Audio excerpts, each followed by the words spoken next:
Progresser dans le privé en 2018 à cette occasion, coup de projecteur sur un secteur qui recrute, les métiers du froid. On les connaît peu, ils sont très techniques, parfois même ils font peur. Pourtant, ils sont très porteurs. 4000 embauches chaque année en moyenne. Dossier signé Anne Daumier et Françoise Mazou. Non, juste tire le fil.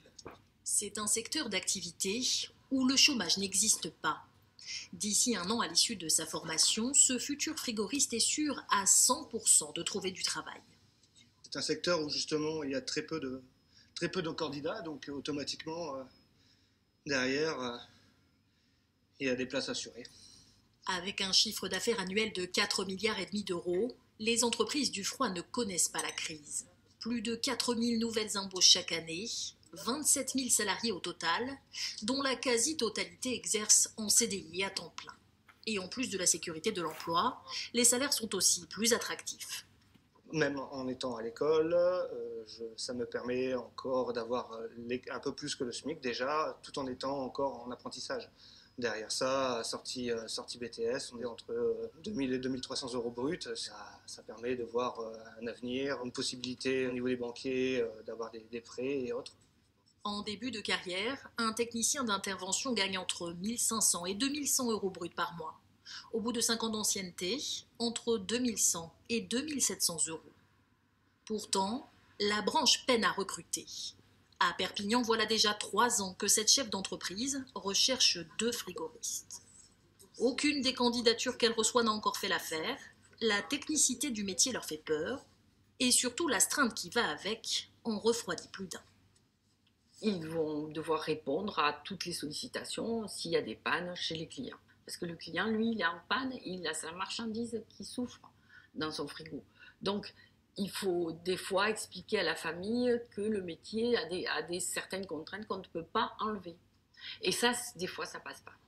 Si le secteur d'activité du froid attire si peu, c'est aussi parce qu'il est encore méconnu des jeunes.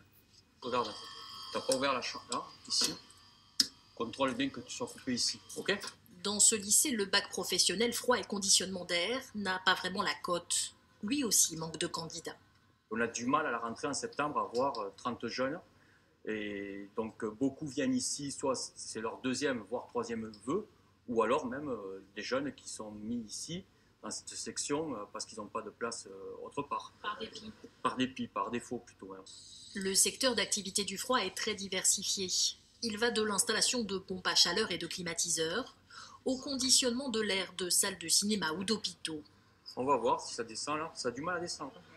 Toutes ces facettes de son futur métier, ce lycéen n'en avait aucune idée avant d'arriver ici. C'est différent de ce que j'imaginais. C'est divers. Comme on peut monter une clim, ou on peut faire une chambre froide. Ça change, c'est pas tout le temps la même chose. Ils ne savent pas encore tous s'ils en feront leur métier. Mais pour certains, l'argument financier pourrait bien peser dans la balance. Le salaire, il peut être attirant, oui, surtout voilà, après si on devient chef d'entreprise et qu'on fait des astreintes, on peut être récompensé vraiment comme il faut.